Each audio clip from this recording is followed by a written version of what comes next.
Hello friends, स्वागत करते हैं एक बार फिर से आपका आपके अपने यूट्यूब चैनल एक ऐसी टेक्निकल क्लासेस में।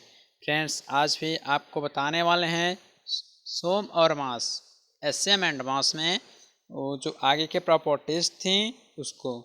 इसमें ये जो है पार्ट 2 है और आपको ये सब बताया जाएगा पूरा डेफिनेशन सहित, जैसा हमने आपको पहले वीडियो में बताया था।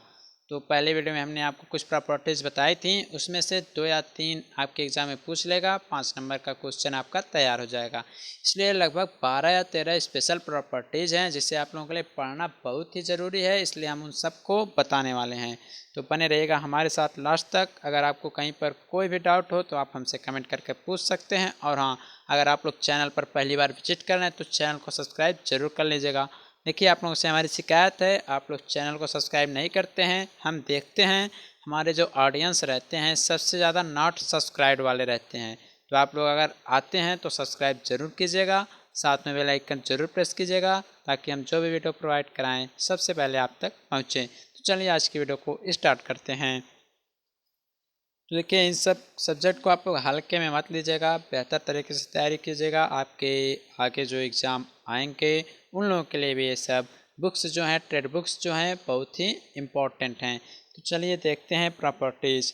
तो देखिए, हमने पिछले वीडियो में ब्रिटलनेस और फ्लेक्सिबिलिटी तक का पूरा प्रॉपर्टी देख लिया था। आज हम बात करेंगे स्ट्रेंथ की। तो स्ट्रेंथ स्ट्रेंथ क्या होती है? स्ट्रेंथ बोले तो सामर्थ्य। सामर्थ्य, तो देखते हैं सामर्थ्य कहते किसे हैं। स्ट्रेंथ, तो स्ट्रेंथ बिना असफल हुए किसी पदार्थ के प्रतिबल सहने के गुण को उसकी सामर्थ्य कहते हैं। बिना असफल हुए किसी पदार्थ के प्रतिबल सहने के गुण को उसकी सामर्थ्य कहते हैं। अगर एग्जाम्पल के तौर पर लें तो मान लीजिए, अगर कोई बॉडी है, ठीक, और क्या क्या रहा है, बिना सफल हुए, क्या कह रहा है, बिना असफल हुए, क्या कह रहा है, बिना असफल हुए। इस पर हम इतना लोड लगाते जाएं, इतना लोड लगाते जाएं, इतना लोड लगाते जाएं कि यह हमारा जो बॉडी है असफल ना हो, यह बॉडी असफल ना हो।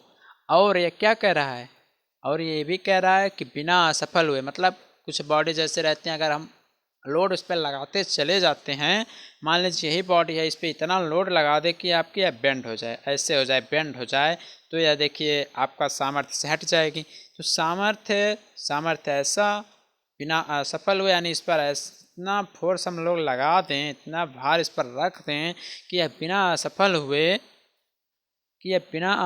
हुए प्रतिबल सहने के गुण को, प्रतिबल यानी आपको बताया था small P is equal to capital P upon A, या जो अभी हमने आपको बताया था। तो प्रतिबल क्या होता है? प्रतिबल हम आपको देखिए बताएंगे एक अलग टॉपिक लेकर, क्योंकि स्ट्रेस एंड स्ट्रेन आपका एक अलग चैप्टर ही है। तो यही कह रहा है, कोई बॉडी रहे बिना असफल हुए जितना लोड सहन कर लेती है वही स्ट्रेंथ कहलाती है। कोई बॉडी रहे बिना असफल हुए जितना लोड सह लेती है वही वो क्या कहलाती है? स्ट्रेंथ। मान लीजिए आप ही को हम एग्जाम्पल लेकर चलते हैं। आप ही मान लीजिए इतना सारा लोड उठा लेते हैं, भार उठा लेते हैं, जितना आपसे उठ पाता है उतना आप लोग ले चलते हैं। मान लीजिए कोई बोझा ही उठाते हैं, उसको 1 किलोमीटर ले जाना है, तो बोझा मान लीजिए 5 किलो का और 10 kg का, 20 kg का। अगर 20 kg आपकी मान लीजिए है सहने की क्षमता, तो आप 20 ही kg ले जाएंगे। और ज्यों ही 20 से अगर एक भी ग्राम बढ़ा, तुरंत आप असफल हो जाएंगे। क्या हो जाएंगे? असफल हो जाएंगे, आप ले जाने में असफल हो जाएंगे। मतलब आपको 20 ही किलो ले जाना है, एक भी ग्राम उससे ज़्यादा नहीं लेना है। तो देखिए 20 तक आप मतलब उसको उठाने में सक्षम थे, लेकिन ज्यों 1 ग्राम बढ़ा, 2 ग्राम बढ़ा, तुरंत आप असफल हो गए। ठीक, तो यही कह रहा है, जितना असफल होने से पहले हम बोझ उठा लेते हैं वही उसकी सामर्थ्य होती है। तो देखिए, आप 20 तक उठाएं, ज्यों बढ़ा तुरंत आप असफल हो गए। तो असफल होने से पहले बोले तो 20 kg आप उठा सकते हैं। तो ये कह रहा है, असफल होने से पहले कोई बॉडी जितना लोड सहन कर सकती है उसको उसकी सामर्थ्य कहते हैं। आपको समझ में आया होगा। आगे चलते हैं, मशीनेबिलिटी। क्या है मशीनेबिलिटी? तो मशीनेबिलिटी क्या होती है? इसे बोलते हैं हम लोग मशीनता, ये क्या होती है तो आप नोट डाउन कीजिएगा आप लोग। इस गुण के कारण कटाई औजारों द्वारा पदार्थ को विभिन्न आकारों में परिवर्तित करने में सफलता मिलती है और मशीन कार्य आसानी से तैयार किया जाता है। अब आपको समझ में आया होगा। मशीनेबिलिटी मतलब मशीनता, मशीनता मतलब कोई भी वर्क अगर हम मशीनों के द्वारा करें तो क्या वो आसानी से होगा या नहीं होगा। तो इसमें यही है कि इसके द्वारा विभिन्न आकारों में हम परिवर्तित करते हैं। मान लीजिए आप लोग वर्कशॉप में जाते होंगे, वर्कशॉप में आप लोग किया होंगे, तो उसमें जाते हैं आप लोगों को लोहे की जो रॉड होती हैं उसको कटाया जाता है, ठीक। तो अगर वहीं पर कोई मशीनी औजार आता है तो वह 1 सेकेंड में कर देता है, लेकिन अगर आपको हैंड हैक्सा जो होता है उसको चलाना पड़ता है तो जो 1 सेकेंड 2 सेकेंड का काम रहता है वह आपको 5 मिनट 10 मिनट लग जाता है, ठीक। तो इसलिए मशीनेबिलिटी जो होती है उसके आ जाने से कार्य आसानी से हो जाता है। अगर आपके घरेलू यूज में देखें, आप लोगों को जैसे कोई भी कार्य किया जा रहा है तो उसमें से मान लीजिए कटाई आप लोग कर रहे हैं, हाथ से करेंगे तो टाइम लगेगा, लेकिन जब मशीन आ जाती है तो कितना जल्दी हो जाता है। आपकी रोड बनती हैं तो रोड में पहले देखिए हाथों से सब काम किया जाता था, अब अनेक प्रकार की मशीनें आ गई हैं। जहाँ 4 दिन लगता था वहाँ अब 1 ही दिन में सब काम ओके हो जा रहा है, सब काम साथ में हो रहा है। तो यही सब है, कार्य आसानी से होता है। तो इससे अनेक यांत्रिकी में अगर बोलें तो आप लोग कह सकते हैं इस गुण के कारण कटाई औजारों द्वारा पदार्थों को विभिन्न आकारों में परिवर्तित करने में सरलता मिलती है। ये हो गया। उसके बाद अगला है टेनेसिटी। टेनेसिटी बोले तो तन्यता। तो देखिए आपको डक्टिलिटी बताया था, DUCTILI डक्टिलिटी बताया था, उसमें भी तन्यता था, और टेनेसिटी है ये भी तन्यता ही है। देखिए ये दोनों आपस में एक दूसरे के क्या बोलते हैं, एक दूसरे समान ही होते हैं, ठीक ना। तो ये क्या होता है, तो जैसे तन्यता में ये बताया गया था कि हम प्रेशर के द्वारा मतलब कोई भी पदार्थ रहता था उसको हम खींचकर एक तार बना देते थे। तो देखिए जब उसको हम खींचे रहेंगे तो किस स्थिति में रहेगा, वो आपका तनाव की स्थिति में रहेगा। कैसे, तनाव में रहेगा। तो देखिए अगर वही तनाव में अगर मान लीजिए तार को खींचा गया, अगर वो बीच में से क्रैक हो जाता है, टूट जाता है, तो वही क्या होता है, तन्यता होता है। तो इसकी डिफिनेशन सुनेगा, किसी पदार्थ के तनाव में टूटने की स्थिति में जितनी अधिकतम प्रतिबल तीव्रता उत्पन्न की जाती है उसे पदार्थ की तन्यता कहते हैं। तो गाइस आपका प्रॉपर्टीज़ यहीं पर समाप्त होता है। आपको हमने सभी प्रॉपर्टीज़ के बारे में बताया, एग्जाम्पल सहित बताया।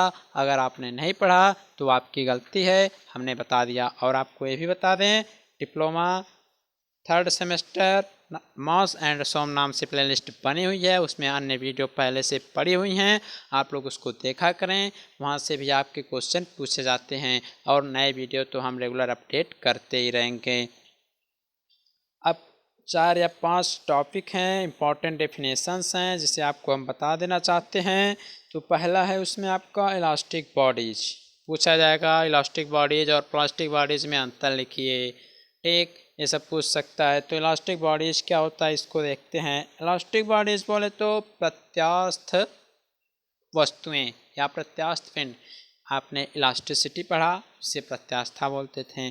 और यह है इलास्टिक बॉडीज। तो इलास्टिक बॉडीज क्या होती है, जो वस्तुएं बाहर से प्रत्यास्था की सीमा तक लगे बलों द्वारा अपने आकार में परिवर्तन करती हैं तथा बलों को हटा लेने पर पुनः अपने पहले आकार में आ जाती हैं, उन्हें प्रत्यास्थ वस्तुएं कहते हैं। तो सेम टू सेम वही हुआ, इलास्टिसिटी का कंडीशन इसमें भी बना। जब पदार्थ का ऐसा गुण होता था, अगर उस पर फोर्स लगाते थे तो अगर फोर्स हटा देते थे तो अपने पुनः रूप में वापस आ जाता था। तो सेम टू सेम यही है, बस यहाँ बॉडीज आ गया है। तो ऐसी वस्तुएं जिसमें हम बाहरी फोर्स लगाते हैं, जैसे कोई वस्तु है L लंबाई का है, फोर्स F लगा दिया है तो यह बढ़कर 2L हो जाती है। तो यही आप, और फिर जब यह फोर्स हटा लेते हैं तो पुनः L के आकार में आ जाता है। तो यही आपकी इलास्टिक बॉडीज होती हैं, प्रत्यास्थ वस्तुएं होती हैं। आगे चल लेते हैं थोड़ा। इसके एग्जाम्पल आप लोगों को बताया था, रबड़ हो गया, स्प्रिंग हो गया, ये सब इसके एग्जाम्पल होते हैं। और आगे चलते हैं। सेकंड जो आपकी आते हैं इंपॉर्टेंट डेफिनेशन, वो है प्लास्टिक बॉडीज। क्या है? Plastic bodies. तो देखते हैं प्लास्टिक बॉडी क्या होती है, जिसे आप लोग बोल सकते हैं प्लास्टिक पदार्थ अथवा सुगाटे पिंड। तो देखिए, जब पदार्थ अथवा पिंड पर बल लगाने से उसके आकार में बिना टूटे स्थायी परिवर्तन हो जाता है, अर्थात जब बल हटाते हैं तो वह अपने पुनः प्रारंभिक अवस्था में नहीं आता है, तो उसे हम प्लास्टिक पदार्थ बोलते हैं, प्लास्टिक बॉडीज बोलते हैं। जैसे क्ले हो गया, शीशा हो गया, ये सब आपके प्लास्टिक पदार्थ के अंतर्गत आ जाते हैं। और आगे चलते हैं। थर्ड जो है आपका रिजिड बॉडी। देखिए, रिजिड बॉडी आपके एग्जाम में बहुत बार पूछा जाता है। रिजिड बॉडी का मतलब होता है दृढ़ पिंड। दृढ़ पिंड अथवा इसका हम डेफिनेशन देखते हैं। जिन पिंडों अथवा वस्तुओं पर अत्यधिक बल लगाने पर भी कोई भी डिफॉर्मेशन नहीं हो, कोई भी उसमें विरूपण नहीं हो, तो उसे दृढ़ पिंड कहते हैं। तो उसे क्या बोलते हैं? दृढ़ पिंड कहते हैं। मान लीजिए आपके अंदर जितनी भी शक्ति हो, एक बहुत मोटी दीवार हो, उसको ढकेलने के लिए कह दिया जाए, आप अपनी पूरी शक्ति लगा दें और दीवार ना गिरे, तो वह दृढ़ पिंड कहलाएगी। किस कंडीशन में? उस कंडीशन में। कब तक? जब तक आपका फोर्स लगा रहे। ये नहीं कि आप मशीन लाकर गिरा दें तो कहें कि दीवार गिर गई तो दृढ़ पिंड है। हमने ये नहीं कहा, हमने ये कहा है कि आपकी फोर्स, आपका जितना टोटल फोर्स है लगा दिया, अगर दीवार नहीं गिरी तो वह भी आपके उस समय के लिए दृढ़ पिंड मानी जाएगी। लेकिन जहाँ तक अगर हम बात करते हैं तो कोई भी दृढ़ पिंड होना संभव नहीं है। वास्तव में कोई भी दृढ़ पिंड होना संभव नहीं है, परंतु इंजीनियरिंग प्रयोगों में उसे दृढ़ पिंड हम लोग मान लेते हैं। ठीक, जिस पर बल लगाने से उसके आकार में नगण्य सा भी परिवर्तन होता है। ठीक, उसको भी हम दृढ़ पिंड मान लेते हैं। किस लैंग्वेज में? इंजीनियरिंग भाषा में। ठीक, अगर सब कुछ देखा जाने लगे तो जो आप लोगों का ये पुल बनता है और जो आपके वो प्लेटफॉर्म बनाए जाते हैं, तो आपके समझ लीजिए दृढ़ पिंड अगर देखने लगें तो ये सब बन ही नहीं पाएंगे। थोड़ा सा कुछ न कुछ उसमें गलती ज़रूर रहता है, एरर्स कुछ न कुछ ज़रूर आती हैं, और उससे हम लोग इंजीनियरिंग लैंग्वेज में मान कर बना देते हैं। ठीक, सब जानते हैं गिरेगा गिरेगा, लेकिन 10 साल 20 साल 25 साल 50 साल तक नहीं गिरते हैं, वो सब मानकर बना लिया जाता है। और आगे देखते हैं इसमें डिफॉर्मेशन, जिसे बोल सकते हैं आप लोग विरूपण। अब आपको बार बार ये वर्ड यूज करने मतलब मिल रहा है कि डिफॉर्मेशन नहीं होता है, नहीं होता है। तो देखते हैं डिफॉर्मेशन होता क्या है। वस्तु अथवा पिंड पर एक्सटर्नल फोर्सेस द्वारा उसके स्लोप, शेप एंड साइज में हुए चेंजेस को पिंड या पदार्थ में डिफॉर्मेशन कहते हैं। जैसे वस्तु अथवा पिंड पर बाह्य बलों द्वारा उसके रूप व आकार में हुए परिवर्तन को पिंड या पदार्थ का विरूपण कहते हैं। आपको बताया विरूपण क्या होता है। मान लीजिए कोई बॉडी है, इस पर हम फोर्स लगा दे रहे हैं ऊपर से, तो यह बेंड हो जा रही है। तो यह क्या है? सीधी थी, लेकिन यह देखिए आपको टेढ़ा हो गया। इसको सीधा जाना चाहिए था, लेकिन यह कर्व बन गया, तो ये क्या हो गया? इसका डिफॉर्मेशन हो गया। कोई किसी दीवार को आप धक्का दे रहे हैं और दीवार गिर गई, तो उसका विरूपण हो गया। कोई यंत्र है, उसको आप मोड़ दिए, सीधा था मोड़ दिए, तो उसका डिफॉर्मेशन हो गया। यही विरूपण कहलाता है। ठीक, तो गाइस आशा करता हूँ आपको ये सब समझ में आया होगा। तो वीडियो को लाइक कमेंट शेयर जरूर कर दीजिएगा। मिलेंगे आप लोगों से हम अगले क्वेश्चन अगले वीडियो में, वो क्या बोलते हैं, एक नए चैप्टर के साथ। बहुत ही आपको मज़ा आएगा चैप्टर पढ़ने में, तो आप लोग वेट कीजिएगा, वीडियो जरूर आएगी।